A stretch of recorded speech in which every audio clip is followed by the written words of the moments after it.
Klabu ya Yanga imeendelea kushikilia msimamo wake kwamba haitashiriki mchezo wa dabi mpaka itoke ripoti ya kwa nini kilichotokea, nini kilichosababisha dabi hiyo isichezwe Machi 8 mwaka huu 2025. Lakini kwa upande wa Simba nao wamesema dabi ipo pale pale kwa tarehe ile mpya iliyotangazwa na bodi ya ligi, lakini wameungana na Yanga katika hii ripoti kwamba ripoti itoke nini kilichotokea uwanja wa Benjamin Mkapa, Simba kuzuia kufanya mazoezi yao ya mwisho kuelekea kwenye mchezo huo wa Machi 8 mpaka kupangiwa hii tarehe nyingine. Taarifa kwa umma ambayo imetolewa na klabu ya Simba inasomeka hivi: klabu ya Simba inatoa taarifa kwa wanachama, wapenzi na umma kuwa mchezo namba 184 dhidi ya Yanga uliopangwa kufanyika tarehe 15 mwezi wa 6 mwaka huu upo kama ulivyopangwa. Tunawasihi msiadaike na kelele za mitaani. Wale ambao walinunua tiketi za mechi ya tarehe 8 mwezi wa 3 mwaka 2025 wazitunze kwa ajili ya matumizi ya mchezo huo, na wale ambao hawajanunua tiketi wajiandae kununua baada ya tangazo la bodi ya ligi. Twende tukajaze uwanja wa Mkapa. Inafahamika wazi kuwa ligi kuu NBC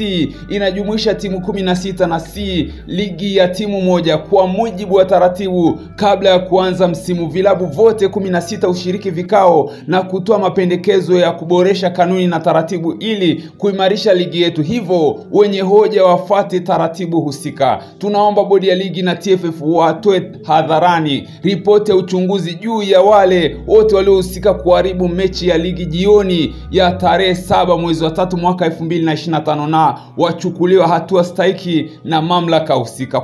Kutotolewa kwa ripoti na kutokuchukuliwa kwa hatua wanaendelea kuchochea ghasia ni sawa na kulinda uharamu katika mpira ambao unahatia dosari mafanikio yaliyopo katika tasnia ya mpira wa miguu nchini kwa sasa. Imetolewa na uongozi wa klabu ya Simba Juni 10 mwaka huu 2025. Simba na Yanga wameungana katika kutoa ripoti ya nini kilichopelekea mchezo huo kuahirishwa Machi 8.